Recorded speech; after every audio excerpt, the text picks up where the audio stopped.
Hello, I'm Jennifer and this is Charmaine. And this is the third webinar in the junior series and the seventh in the series as a whole. To register for any of the other ones, you can go to the website or contact one of us, and all the recordings of the previous webinars are on the website as well, or indeed on our YouTube channel. I'm going to start and then Charmaine is going to go after me. And I think we shall therefore get going unless anything else that Charmaine wants to take it away, Jennifer. Add. Thank you. Great, excellent. So the first thing that we're going to address is what actually is a Deprivation of Liberty, which is of course the purpose of the seminar today. Just to address briefly, first of all, the acronym that's quite often used is DOLS.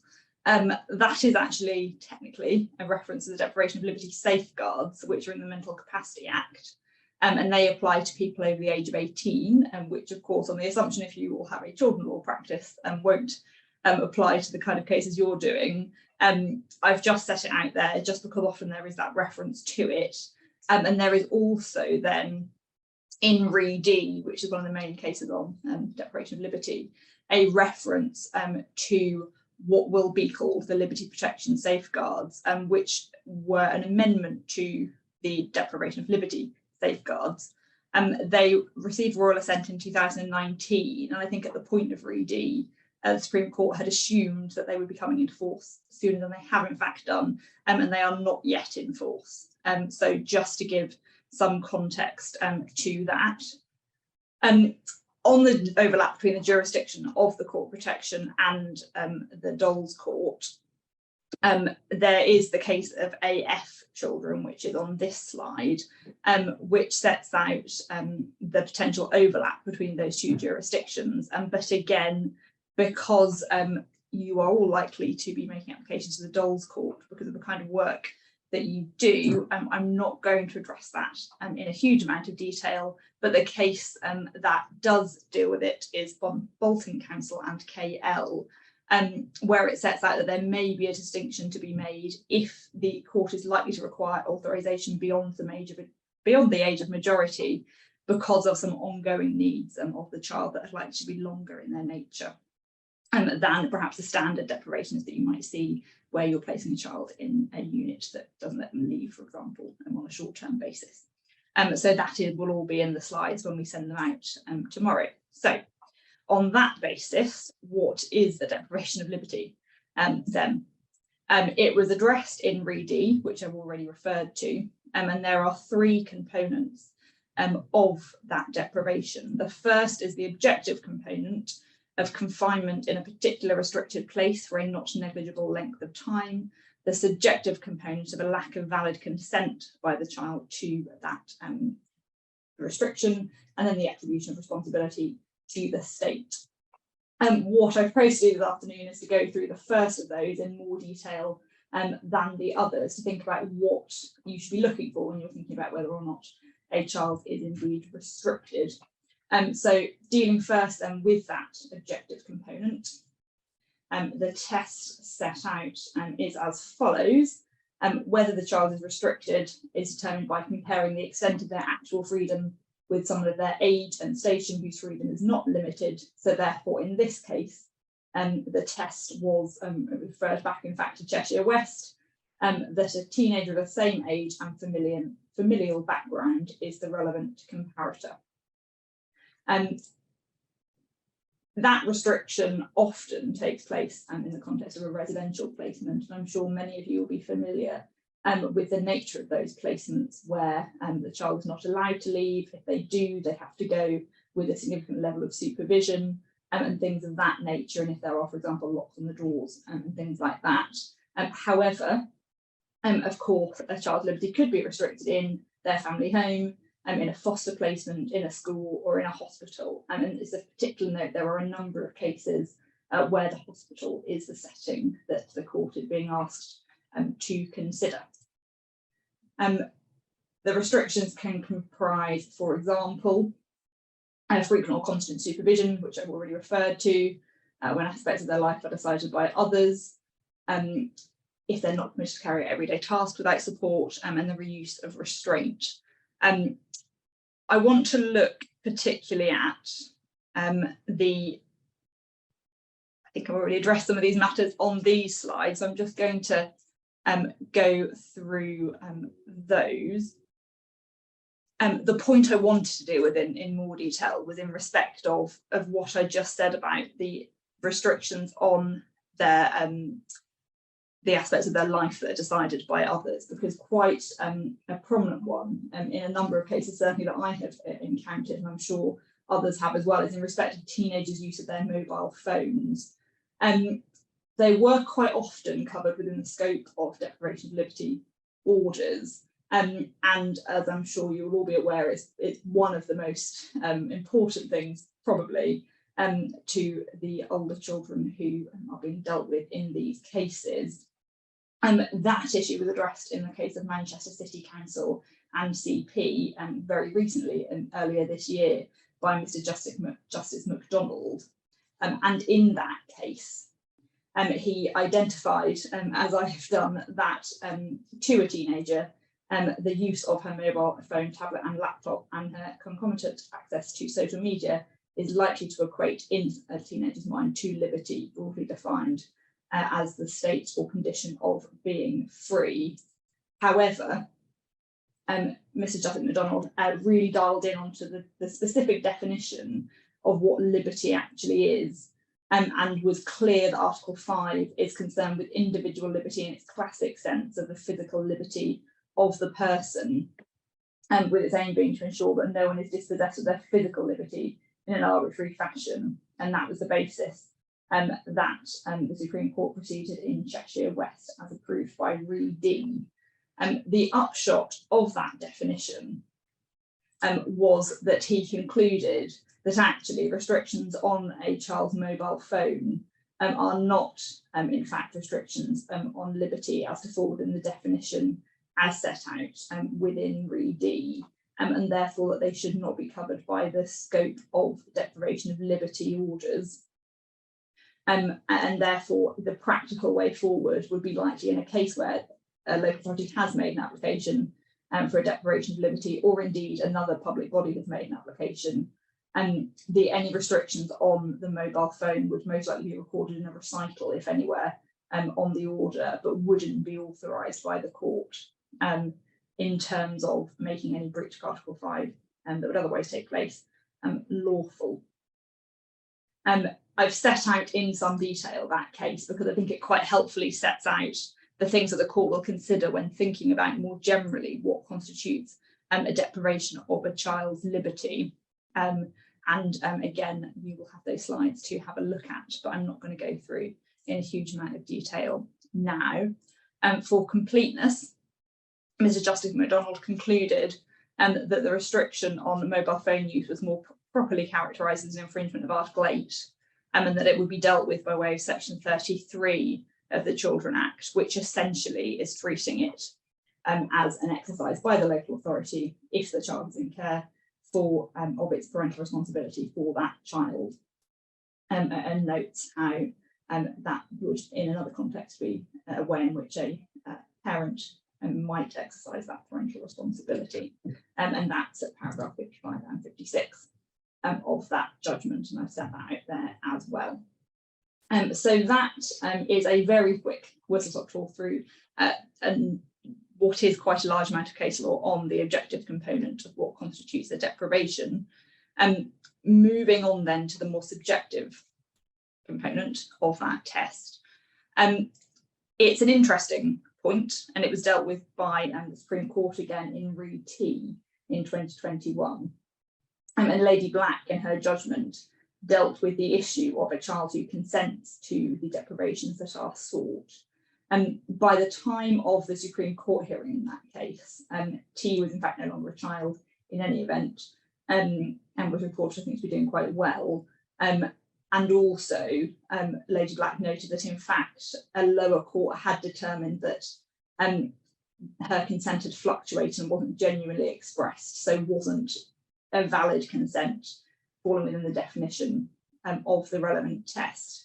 But she did make some comments as to how the court should deal with consent in cases of this type, and was clear and that she considered the argument that if a child consents, that child is not deprived of their liberty to be too simplistic. She then went on to consider actually what the court is being asked to do in cases where an authorization of deprivation of liberty is sought. And she particularly noted that it is a permissive and a prospective, not a prescriptive order. Put more simply, the local authority is asking the court to approve a deprivation should that be implemented by the placement or in the future. In those circumstances, it's perhaps conceivable that a child may say at a hearing that they consent to that deprivation, but at the time they're actually, for example, trying to leave the placement, it's not clear they are consenting. And I think that's perhaps a helpful way to look at it. And again, that the court is being asked to approve any restriction that might be in place. And quite simply, if the child continues to consent, there won't be a deprivation of liberty. So any deprivation that did occur wouldn't be unlawful. And if the child continues to consent, then there wouldn't be a deprivation for that authorisation to bite upon. But it doesn't mean the court can't make that authorisation in the first place. Lady Black did note, however, that of course the wishes and feelings of a child are an important welfare consideration and should be considered by the court. And finally then, on the constituent elements of a deprivation of liberty, the attribution of responsibility, that deprivation can be attributed to the state if it's provided by the local authority, the NHS, or indeed if a child's family has made their own arrangements for care, but if they didn't have the means to do so, the local authority would have to or be likely to have a duty to meet their needs.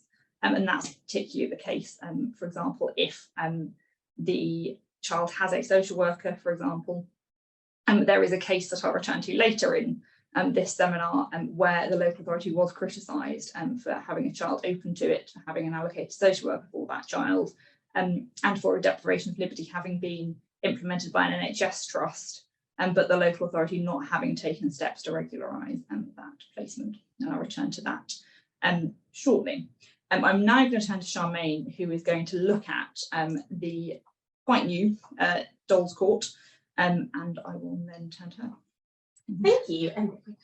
You can indeed. Thank you very much. Okay, so as Jennifer says, I'm taking over from her now to touch on the new DOLS court. But first of all, it's important to understand at the outset exactly which application you're seeking to make. So in the case of secure accommodation and where that's a realistic plan for the child, then the local authority and the court will need to look at the 2 limb criteria, which is set out on the slide. So essentially that is whether the child has a history of absconding and is likely to abscond from any other description of accommodation. And if so, are they likely to suffer significant harm? And also, if the child is kept in any other type of accommodation, are they likely to injure themselves or others? So if one or both limbs of that test is satisfied, then what we're looking at is secure accommodation. But of course, the placement must be a registered provider of secure accommodation for this provision to bite. So in that scenario, a secure accommodation application can be issued on Form C1 and with all the necessary supporting documents on FPL in the usual way. It's important to note, though, that in the case of children under 13 who are going to be securely accommodated, then the Secretary of State needs to approve placement of that child in the accommodation. And in the first instance, approval must be sought from the Department of Education. And I've just put on the slide some examples of the types of documents and the information that you need to come armed with when you make contact with the Department of Education.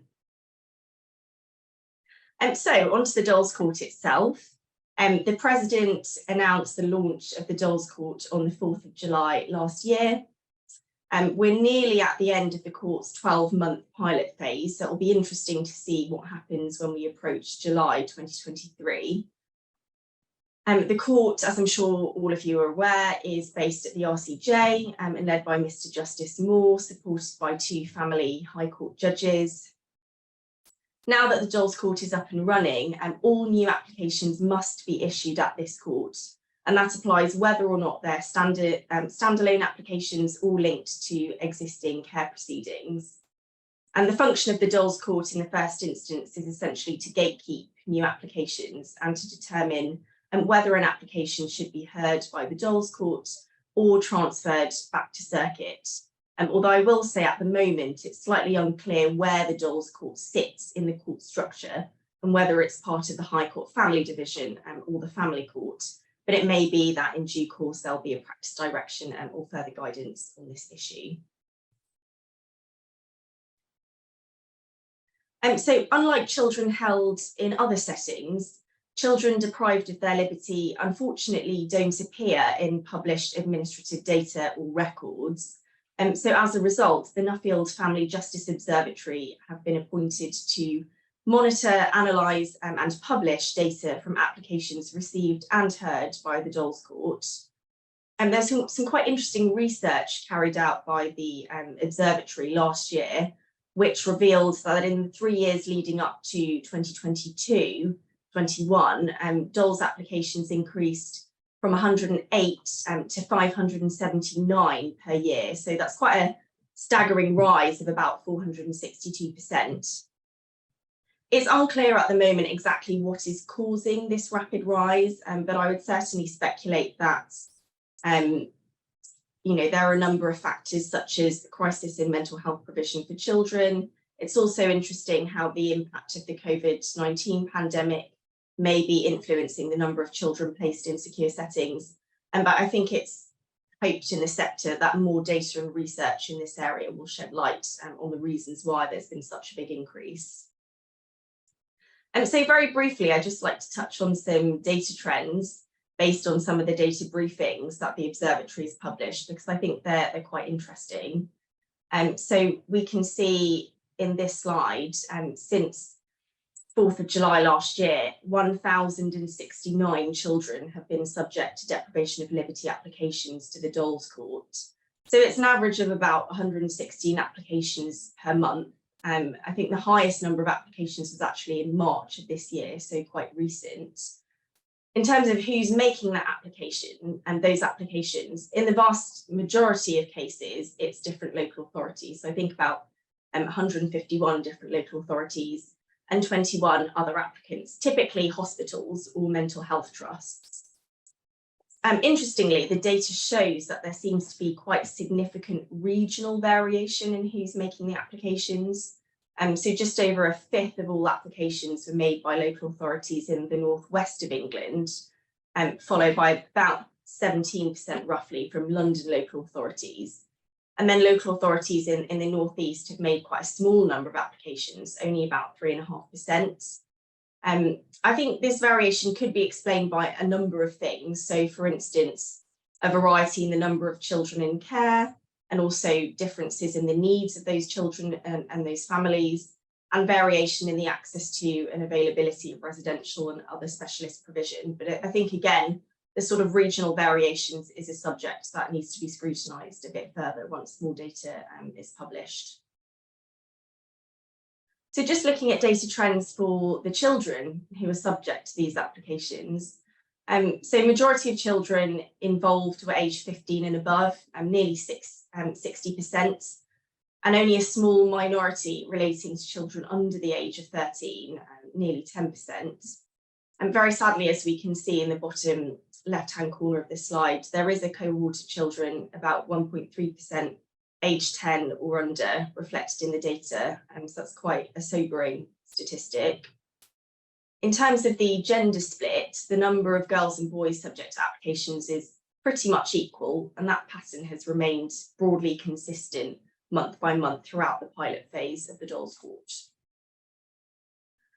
So just looking now at the reasons for applications being made, the observatory has published quite a detailed analysis of the first 2 months of applications to the DOLS court, and their report scrutinises a number of key issues, including the most common primary reasons for seeking a deprivation of liberty order.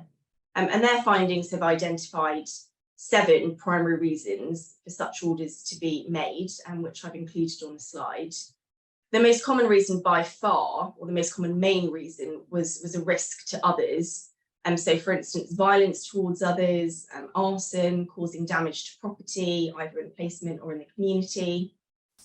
Second most common primary reason was in order to manage a child's behaviours and needs arising from a severe learning disability, physical disability, or autism. But as you can see, there are a number of other primary reasons cited for making applications, such as self-harm, mental health, sexual exploitation, criminal exploitation, county lines gangs, drugs, alcohol, and periods of absconsion. Whilst in most cases a primary reason was readily identifiable, the observatory noted that in almost all cases, more than one risk factor was present, and actually most cases had 4 or more risk factors present. And I think that really highlights the complex and overlapping needs of these very vulnerable children made subject to these types of applications. So moving on now to how to make a DOLS court application. So local authorities must apply for leave to invoke the inherent jurisdiction of the High Court, and that application must be issued to the DOLS court in the first instance. And it's advisable that the application for leave and the substantive application are made at the same time. In terms of when to make the application, I think once a decision is made that a potential deprivation of liberty will be required in the child's care plan, then local authorities should really apply their minds and prepare to apply for authorisation. And I think the timing of the proposed deprivation of liberty as set out in the child's care plan will really dictate how urgent the application needs to be. In the situation where the child is already experiencing a deprivation of liberty, then local authorities must not delay and allow an unlawful deprivation of liberty to continue. And in those circumstances, I'd strongly advise local authorities to make such an application immediately. In terms of the paperwork, what's required is Form C2 in addition to Form C66, a statement in support and supporting documents. And just sort of a couple of tips about preparing the application and the paperwork. So Form C66, it's not the most intuitive of forms for these types of cases. And I think it's often used for other types of cases, for example, child abduction cases. So I think, you can use common sense to ignore or tailor parts of the form as required. But certainly under the summary of application section, it's essential that you stipulate that leave to invoke the inherent jurisdiction of the High Court and authorisation of a deprivation of liberty are both sought. Also, I'd advise always ticking the yes box in the issues under the Human Rights Act section for obvious reasons, really. In terms of the supporting documents, the statement in support should be made by the social worker and follow the template that was approved in the case of RE-AF children number 2, and I've put the citation on the slide. I would suggest to also prepare a separate care plan to provide the court with full details of the child's proposed placement and regime. And whilst there's no set format for care plans in these types of cases, I think it's advisable to simply follow the format of care plans used for care proceedings. But in terms of the content of that care plan, then it could include things like details about the placement, the level of supervision children are subjected to, areas of the home children will be given access to, level of restraint used by the staff, times when the doors will be locked, administration of medication, all those things. So the court will be fully appraised of the nature of the placement and all the details. So there may be situations where the local authority requires a care order for the child, and in addition, the child's proposed care plan is likely to involve the child's confinement. Generally speaking, of course, applications for a care order must be issued in the family court, and applications for a deprivation of liberty order must be issued in the DOLS court. So in the absence of clear guidance or practice direction on what to do in this situation, then I would suggest to issue both applications at the same time in the DOLS court, and the DOLS court can then decide whether to retain the case or to transfer it back to the local family court. But of course, wherever the application is issued, in the usual way, the child must be made a party to the proceedings, and a guardian must be appointed. And in addition to the application forms, it's essential to include the social work statement, any recent LAC minutes or other relevant reports, a care plan containing details of the proposed confinement, and also a guardian's analysis. So I'll hand you back to Jennifer now, who's going to touch on some other further points. Oh, thank you. Yes, okay, so further things to think about. Essentially, this is going to address some common issues that might arise, and then some cases that the court has recently decided, which sets out some of the likely obstacles that you might encounter in these applications. The first of those issues is in respect of registration of placements. And you'll have noted earlier that one of the references in section 25 is to registered placements. And I'm sure anyone practicing in this area will be more than aware of the real deficit in the number of those that are currently available, and why often then these deprivation of liberty applications are made. In terms of non-registered placements for under 16s, the court has decided, the Court of Appeal has decided that it remains open to the High Court to authorise under the inherent jurisdiction the deprivation of liberty of a child under 16 where the placement is one that is not registered and is therefore prohibited by the terms of the regulations I've set out there. The Court of Appeal set out that prescribes the powers of the local authority and not the powers of the court. So therefore the decision to place a child in one of those placements remains one for the local authority, and the local authority can still invite the court to approve a deprivation of liberty in one of those placements. However, the President's guidance in respect of unregistered placements must be followed, and the case that Thameside NBC is set out there, and the requirements of the President's guidance are set out within it. The local authority must make inquiries. The home is registered, and if it isn't, must make the court aware of that registration status and the reasons that it is not, including whether or not there is any ongoing registration for any ongoing application for registration. The applicant must then make the court aware of the steps that placement is taking, and it is taking, to ensure the premises and support being provided are safe and suitable for the child who is being accommodated. And the court will need to be satisfied that steps are also being taken to apply for the necessary registration. If one hasn't been made, it should be made within 7 working days, and then the local authority must confirm that within 10 days. If not, the matter will be listed for a hearing. Ofsted should also be notified immediately of the placement, so it can take steps under the regulatory regime. And the court will review any application that's been made by the placement within 12 weeks. And that will likely be at the same time that the deprivation of liberty itself is being reviewed. If the application for registration is refused, the court must be notified. I think that likely reflects, I think, a realistic approach taken by the High Court in those circumstances. Because I'm now going to turn to the lack of available placements. I'm sure many of you will be aware that has been subject of comment for quite a long time now by the High Court and in published judgments of the Family Court as to the issues that courts encounter when being asked to make decisions for incredibly vulnerable children who require very specialist care, and where unfortunately that care is often not available. The courts are becoming increasingly unwilling to just sign off on care arrangements for children which they do not consider meet their welfare needs.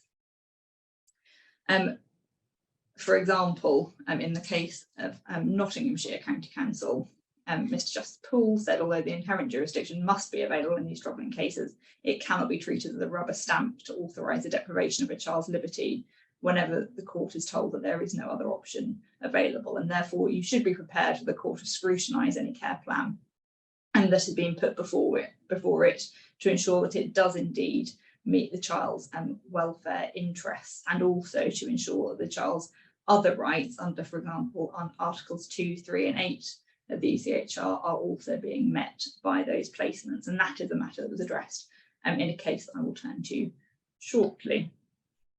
And there's some further comments by the court as regards what the issues are in respect of this lack of accommodation. And Macfarlane has set out that the sincere hope that those in Parliament, government and the wider media will take the issue up. I think it's for that reason that you will perhaps have noted that quite often these kind of cases are being published by the family court at the lower level to try and raise awareness of the issues that are encountered in these types of cases. A particularly stark example of the issues that are encountered was set out in the case of NHS Trust and ST. It's a note that at that stage the court didn't name the NHS Trust but did name the local authority in that case. In that case, Mr. Justice MacDonald refused to authorise the deprivation of liberty that was sought. This was a 14-year-old girl with highly complex needs who was accommodated in a hospital ward. And in fact, as I referred to earlier, the applicant in that case was the NHS Trust. ST had presented at the hospital with her father, who was unable to continue caring for her in the family home. And essentially, the hospital were forced to accommodate her as a place of safety, even though she had no medical needs that needed to be addressed by that hospital. It was not disputed that she was subject to a deprivation of liberty immediately from the point of being admitted to hospital, and that's at paragraph 14 of that judgment, and no party seriously sought to dispute that. The upshot of that case was that the court ultimately made an interim care order for this child, which then placed the local authority under a duty to provide a suitable placement for her. As I alluded to again earlier, the local authority had been aware of ST and the difficulties that she was experiencing at home, but it was unclear at the hearing what support had been provided previously, and that it's very clear from that judgment that the local authority was subject to a large amount of criticism from the court as regards their inability to provide that information when it was sought at that hearing. And the phrase "search is ongoing," which I'm sure will be one that is not unfamiliar to many of you, for a placement, was not considered sufficient by the court in that case.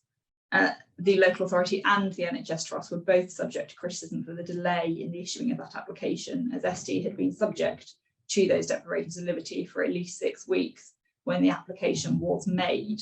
And the court noted that there may well be a human rights claim arising from the failure to issue that application in respect not only of Article 5, but also 2, 3 and 8, as I referred to earlier. The court noted that in circumstances where ST was then a looked after child, as I set out, the local authority would then be under a duty to provide her with a suitable placement, and the court being very clear that where she was currently accommodated was not suitable and was not meeting her welfare needs.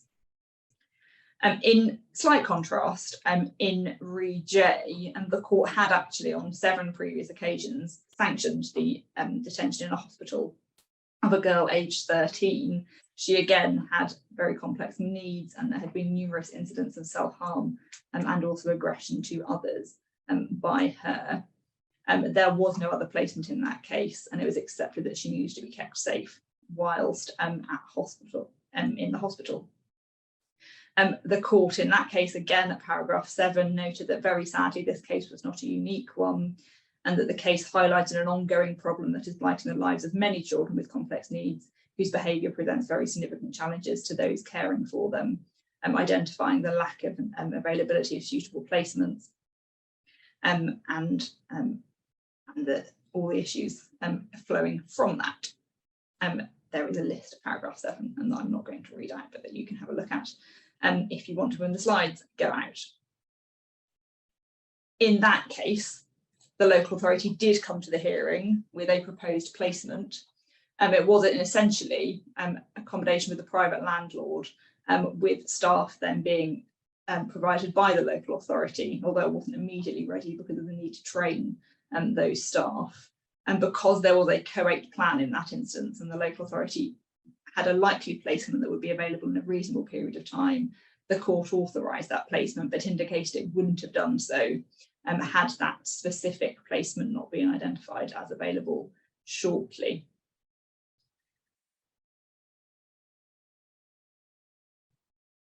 The court, though, did in that case identify the local authority, noting that it was in the public interest to know the reality of the problems highlighted in this case, and for those in the area of that council to know specifically what was being done by those who represented them. And I raise that simply to highlight again that the court has not been reticent to name local authorities in these cases, and therefore it is clearly important to make sure that everything is done as it should be when making these kinds of applications, because of the very serious issues they engage, and because of the repeated criticism, both of the system more widely, but also by specific applicants by the High Court in cases of this type. I'm going to hand the mouse back to Charmaine again, who is going to deal with the issue of placements in Scotland. So as Jennifer's already referred to, there has been a chronic and long-standing shortage of secure accommodation for children in England and Wales. And at times local authorities have unfortunately simply run out of options and have had to resort to finding residential placements in Scotland. Clearly jurisdictional issues come into play, as Scottish family law is distinct from the law of this jurisdiction. But it's important to note that a secure accommodation order made by the family court in this jurisdiction is automatically recognised in Scotland, and the High Court can also authorise the deprivation of liberty of a child in a Scottish non-secure residential unit. However, whether a deprivation of liberty is automatically recognised in Scotland will depend on when an order was made, and specifically whether it was made before or after the relevant regulations, which I put on the slide, came into force on the 24th of June of last year. So just looking at those different scenarios and the timing, where a deprivation of liberty order was made on or after 24th of June last year, then it may be automatically recognised and treated as a compulsory supervision order for a period of up to 3 months. However, it's essential that the English or Welsh local authority must have complied with the notification and undertaking requirements before an order is recognised. The notification requirement being a requirement that English or Welsh local authorities must give written notification of the placement with certain key information to various Scottish agencies. So, for example, Scottish ministers, the chief social worker for the Scottish local authority, the Commissioner for Children and Young People in Scotland, and so on. The undertaking requirement means that the placing local authority must provide an undertaking that it will provide or secure the provision of all services and support that the child requires, and also meet all the costs of the child's placement except for advocacy services. So where a deprivation of liberty order and a Scottish interlocutor was made before the 24th of June last year, then the order will be recognised and have effect as if it were a compulsory supervision order. However, recognition will cease if any of the following happens. So if the order in England and Wales ceases to have effect for some reason, so for instance, if it's expired or if it's been revoked. Similarly, if the interlocutor made by the Scottish Court of Session has expired, then the order will no longer have effect.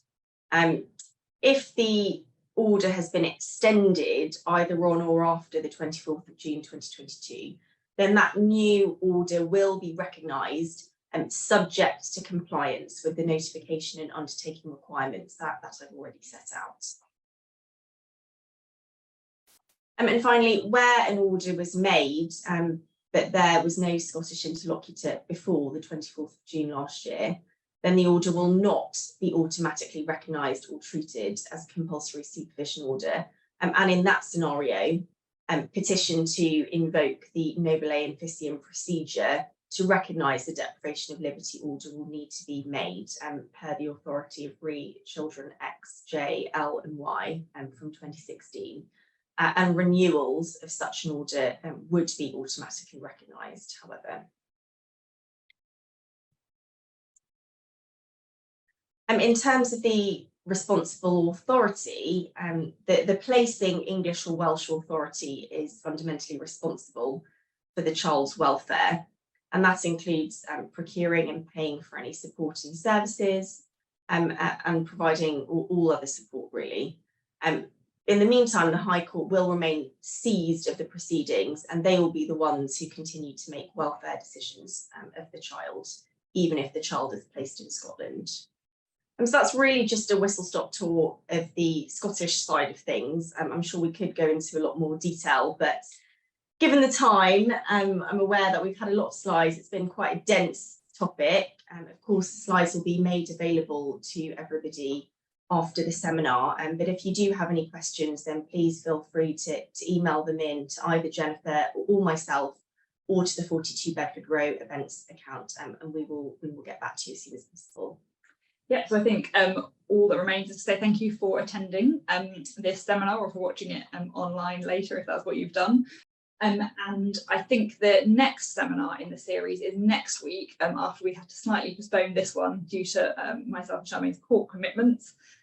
Will be taking place next week, and I think that's Christy and James who are talking about threshold, I believe. So yes, thank you for watching, and that concludes our seminar. Thank you very much, and good afternoon.